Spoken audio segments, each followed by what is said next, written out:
안녕하십니까. 돌아왔습니다. 이론 시간. 열심히 합시다. 파이팅! 뚱땅! 자, 114회 이론 하도록 하겠습니다. 1번 문제는, 자, 우리가 얘기하는 재무제표에 대한 논리입니다. 재무상태표에 대한 논리로 얘가 다음 중 옳지 않은 것입니다. 옳지 않은 게 무엇이 있는지 우리 한번 확인해 보겠습니다. 자, 일정 시점 재무 상태라는 건 일정 시점의 재무 상태를 나타내는 표입니다. 경제적 자원을 정보를 제공해 주죠. 자산부채 자본에 대한 논리이기 때문에 걔가 뭐가 있는지 그거를 이제 알려주는 표고요. 그다음 회계 정보의 유동성, 재무적 탄력성, 그다음에 우리가 위험에 대한 평가 제공을 한다.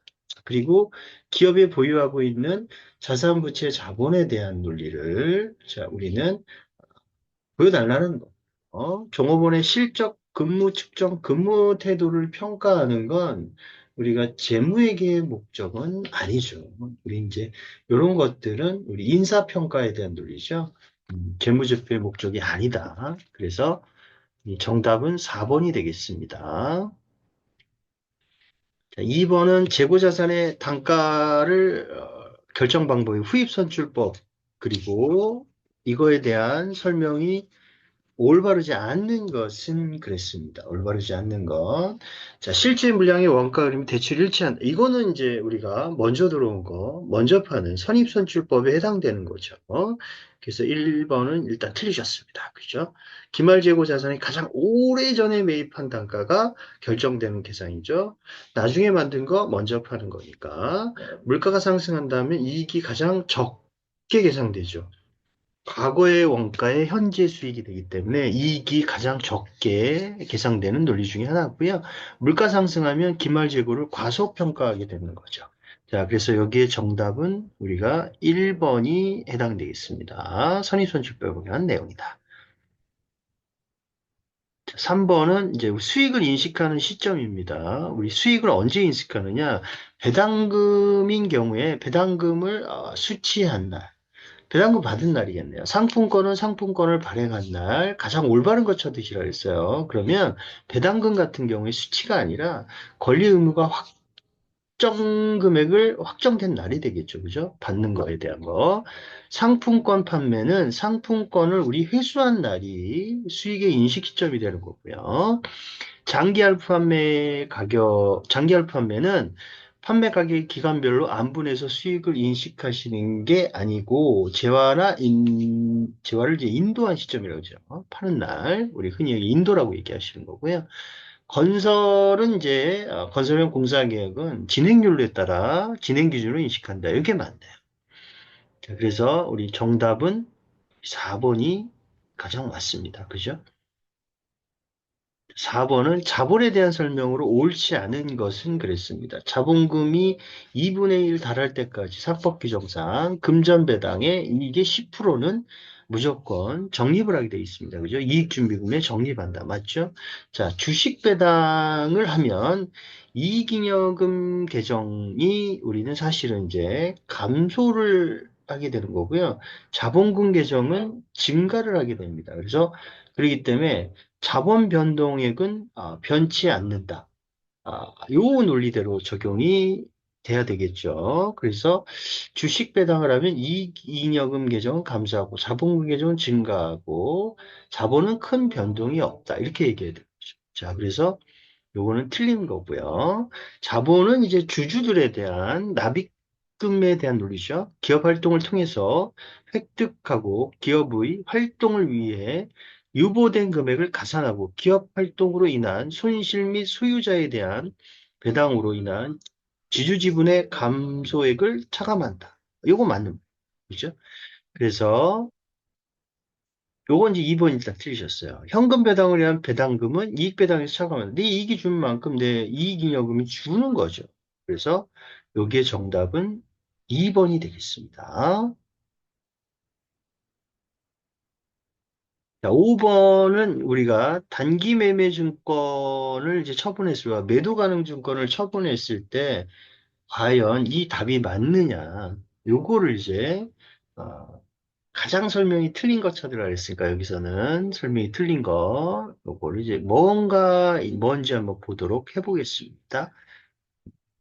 우리는 3년도에 주식을 매입을 하셨네, 10주를. 자, 그러면 이제 요 3년도에 대한 매입 부분은 어떻게 되는지 여기 보시면 자, 장부가액은 20만 원이다 이렇게 돼 있는데 자, 처음에 샀을 때 주식에 대한 평가 부분은, 자, 우리가 단기 매매 증권으로 장부가액 이제, 공정가치가 지금, 19,000원입니다. 그렇죠? 여기에 보시면 마지막에 주득 가격이 19,000원이 되시는 거예요.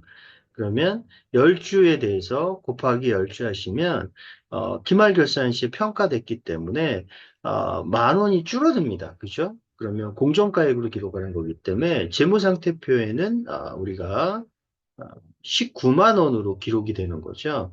그렇기 때문에 얘는 자, 논리가 안 맞습니다. 그죠? 만 원이 만큼 빠지는 거니까 가격이 내려갔기 때문에 자, 그 다음에, 매도 가능 증권 처분 시에, 처분이익이 만 원이다. 매도 가능 증권으로 기록을 하게 되면, 얘도 똑같습니다. 기말결산시 평가를 하면, 매도 가능 증권이 만 원이 줄어드는 거죠. 그것만큼, 기말의 공정가치, 얘도 매도 가능 증권이 19만 원이 남아있을 거고요. 자, 그래서, 매도 가능 증권에 대한 평가 손실이 있기 때문에, 그해 연도에, 요거는 이제 따로 사후 관리를 하기 때문에, 요걸 이제 손실이 차변에 나왔으니까 처분할 때는 없어져야 되잖아요. 그래서 이제 대변에 없어지시는 거고요. 돈은 이제 여기 보니까 21만 원, 그죠? 10주에 대해서 2만 1,000원에 받았으니까, 돈은 21만 원 들어오시는 거고. 그럼 이제 매도 가능 증권 처분 이익은 만 원이 남는 게 맞습니다. 그죠? 자, 3번은 단기 매매 증권을 팔았을 때 어떻게 되느냐? 21만 원 돈은 똑같습니다. 그죠? 처분 시에는. 돈은 19만 원, 이 공정가치가 나가는 거고요. 그럼 실질적으로 단기 매매 증권을 팔았을 때 이익은 단기에 반영되는 금액은 2만 원이 되시는 거고요. 자, 매도 가능 증권으로 분류했을 때 단기 매매 증권을 분류하는 경우보다 X4년도에 단기 순이익이 감소한다. 맞죠? 매도 가능 증권으로 처분했을 때 처분이익이 만 원인데 단기 매매 증권으로 분류했을 때 처분이익이 2만 원이잖아요. 그러면 X4년도에 단기 순이익은 감소가 되는 거죠. 많은 만큼. 그래서 여기에 틀린 답은 자, 1번이 되겠습니다. 1번이 정답. 1번, 1번이 틀리셨다는 거. 장부가액이 19만 원이라는 거. 자, 6번은 이제 우리가, 자, 6번 보도록 하겠습니다. 6번은, 자, 기본 원가라는 건, 자, 우리가 얘기한 기본 원가. 이게 기본 원가는 직접 재료비 플러스 직접 노무비, 여기에 대한 기본 원가고요. 우리 가공 원가라 그러면, 직접 노무비 플러스 제조 간접비라고 얘기합니다. 자, 그럼 여기서 기본 원가에 해당되는 건 우리 직접 재료 원가와 우리 직접 노무 원가가 해당이 되는 거죠. 자, 그래서 동시에 해당되는 거니까 얘는 직접 노무 원가가 두 군데 다 들어가겠죠. 자, 그래서 직접 원가에도 들어가고 기본 원가 그죠? 자, 그다음에 가공 원가에 들어가는 건 사람이다 쉽게 얘기해. 자, 그래서 직접 노무 원가 2번이 해당이 되겠습니다. 7번은 모두 정답입니다. 이게 이제 여러분 범위 내에 들어가는 문제가 아니었기 때문에 얘는 모두 정답 처리를 했습니다. 그래서 얘를 이제 연산품을 하면 자, 이렇게 계산되신다라는 거 그냥 참고는 하세요. 참고하시고 천천히 한번 풀어보시면 되겠습니다. 8번은 이제 제조간접비의 배부 차이에 대한 조정 방법이 해당되지 않는 것은 그렇습니다. 자, 매출원가 배분법, 비례배분법, 영업손익인데 단계 배분법은 여러분들이 보조 부문의 원가 계산하실 때의 논리가 해당되는 거죠. 자, 그래서 여기에서 조정 방법은 해당이 안 되는 것은 2번이 되겠습니다. 2번이 정답입니다. 자, 9번은 개별원가 계산표입니다. 개별원가 계산표에는 이제 주문 생산하시는 논리가 우리 개별원가 계산표의 논리죠. 자, 그럼 여기에 간접비는 추적할 수가 없습니다. 그죠? 뭐 예를 들어서 저 콜라가 아니라 조선업에 배 만드는 회사에 또 항공모함도 만든다. 뭐 구람도 만든다. 뭐 이지스함도 만든다. 그러면 이 배 만들 때 그 공통적으로 들어가는 간접비가 있습니다. 그게 뭐냐면 예를 들어서 페인트예요. 예를 들어서 페인트 군함 만들 때 페인트 값, 자 항공모함 만들 때 페인트 값, 자 그다음에 이지스함 만들 때 페인트 값을 계산할 수 있을까요, 여러분들이? 눈에 보이지 않습니다. 그 간접법은, 그죠? 그럼 일정한 배부율을 정해가지고, 그걸 이제 계산하는 방식이 우리가 흔히 얘기하는 개별원가 계산입니다. 개별원가 계산의 가장 중요한 건 제조간접비의 배분이라고 생각을 하시면 되겠죠. 자, 그래서 조선업과 건설업 이런 것이 해당되는 거고요. 단일 종류의 제품을 연속적으로 생산한다. 자, 이런 거는 이제 우리 종합원가 계산표에 해당됩니다. 3번은.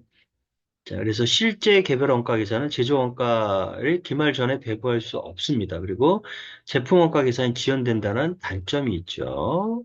자, 실제로 그 원가가 나와야지만 계산되는 거기 때문에.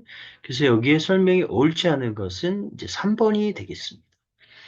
자, 공손입니다. 우리 불량품이죠. 정품을 만드는 생산 과정에 불가피하게 발생하는 계획된 공손을 정상 공손이라고 얘기를 한다. 정상 공손은 예측 가능하고 단기적으로 통제할 수는 없다. 그죠? 비정상 공존은 능률적으로 생산 조건 하에서 발생하지 않는 것을 예상되는 예측할 수는 없다. 그죠? 자, 비정상 공손은 통제 가능한 공손으로서 제품 원가에 가산한 아니고요. 얘는 자, 통제 가능한 공손은 제품 원가로 처리할 수 없습니다. 자, 그리고 발생한 기간을 손실로 처리한다는 거. 자, 그래서 틀린 거는 4번이 되겠습니다. 비정상 공조는 통제 가능한 공손으로서 제품 원가에 처리할 수 없고 발생한 기간에 손실로 처리한다. 이렇게 나와야 된다는 거죠. 음. 자, 우리나라의 부가가치세법의 특징 중에 설명을 옳지 않은 것은입니다. 우리나라의 부가가치세는 전단계세공제법, 우리 간접세입니다. 자, 세금 걷는 사람하고 납부하는 사람이, 자, 우리 틀리죠. 담세자와 납세자가 틀리는 게 우리 간접세의 특징이라고 그랬습니다. 그죠? 소비 행태에 의해서 과세되는 게 우리 부가가치의 특징이고, 생산지급 과세 원칙이 아니라 우리나라는 소비지급 과세 원칙입니다. 자, 영세율이라는 제도를 두고 있기 때문에 우리나라의 특징 중에 하나인 소비지급 과세 원칙. 수출주도업이기 때문에, 그래서 영해세율을 제도를 두고 있다. 자, 4번이 틀렸습니다. 12번은 공통매입세 안분에 대한 설명으로 생략해야 되는 것 중에 어, 고르십시오 그랬네요, 경우를. 자, 우리는 이제 요거는 이제 우리가 공통매입세액은 면세 공급가의 5% 미만인 경우 공통수익 매입액이 500만 원 미만이에요. 500만 원 이상이 아니라. 자, 그래서 해당되는 건 자, 우리가 두 개밖에 해당이 안 되겠네. 가와 다가 해당되겠죠. 공통매입세액 5만 원 미만이거나, 자, 총 공통매입세액 중에 면세공도 5%인데 500만 원 이상이 아니라 500만 원 미만입니다. 그리고 당해가서 기간에 공통매입세액이 없을 경우에 우리는 안분을 생략합니다. 그렇죠? 그래서 여기 정답은 3번이 되겠습니다. 가와 다가 해당이 되겠습니다.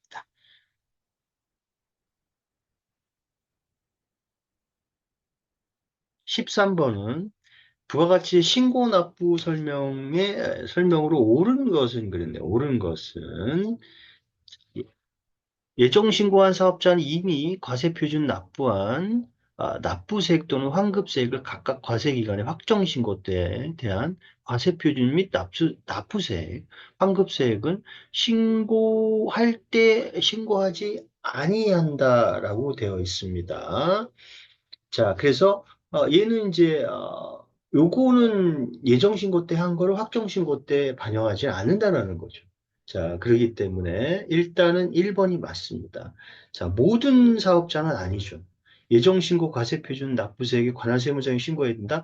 자, 모든 법인 사업자가 아닙니다. 이제는. 자, 1억 5천만 원 미만인 법인 사업자는 예정 고지로 날라옵니다. 요새는. 자, 그래서 세법이 바뀌어가지고 그래서 적게 벌면 야 예정신고 니네 하지 말고 내가 고지서 날려줄게. 응? 전화요금처럼 전기요금처럼 그것만 좀 갖다 내. 이 얘기입니다. 자, 그래서 모든이란 말 틀리셨고요. 신규 사업을 했을 경우에 최초의 예정신고 기간에 개시일로부터 그날에 속하는 예정신고 기간의 종료일까지입니다. 종료일까지, 개시일까지가 아니라 자, 모든 개인 사업자는 예정신고하고 예정신고 기간에 납부세액을 할 수 있다? 아니죠. 자, 사업이 부진하거나 휴업 상태이거나 그래서 대통령이 정한 정당한 사유가 있을 경우에만 예정신고할 수 있습니다. 그래서 이것도 틀리신 거고요. 자, 여기에 정답은 자, 우리가 1번이 되겠습니다. 14번은 이제 과세 방법이 다르다는 거죠. 우리 그로스업, 자, 더했다가 이제 빼는, 자, 이런 논리죠. 자, 그 다음에 배당소득 2,400만 원이시고, 일용근로소득은 우리 분리과세 종결이죠. 얘는 배당소득이 일단 2천만 원이 넘으셨기 때문에 종합과세 하셔야 되는 거고요. 주택임대소득이 아닌 부동산임대소득입니다. 부동산임대소득은 자 우리가 얘기하는 종합과세 하시는 거고요. 인적 영역의 일시적 인 걸 제공받은 대가가 800만 원이 되겠습니다. 그러면 기타 소득인데, 그죠? 인적료 일시 제공하신 거니까, 필요경비 60%짜리입니다. 그렇기 때문에 60%를 제외한 나머지 금액이, 기타 소득 금액이 300만 원이 넘어갑니다. 그죠? 그렇기 때문에 얘는, 어, 종합과세 대상이네요. 그래서 우리는 다른 하나는 그랬으니까 2번이 되시겠네요. 그죠? 분리과세 종결. 15번은 사업소득에서 총수익 금액의 산입 해야 하는 것입니다. 산입해야 되는 거. 자, 매출세액은 부가세 세금이에요. 그죠? 요거는 해당이 안 되는 거고요. 사업과 관련된 거죠. 사업과 관련된 자산 수준이익은 총수익 금액에 산입한다. 자, 그다음 사업용 고정자산 매각은 복식부기자가 아니면 총수익 금액에 산입하지 않습니다. 자, 복식부기 의무자면 얘는 총수익 금액에 산입하시는 거고요. 자기 생산한 물건 타 제품의 원료나 원재료를 사용하시는 건, 자, 이 원가잖아요, 원가. 그죠? 그렇기 때문에 이것은 해당이 안 됩니다. 그래서 여기에 정답은 2번이 해당이 되겠습니다. 자, 저는 다음 시간에 만나 뵙도록 하겠습니다. 고생하셨습니다. 저는 갑니다. 쭝똥!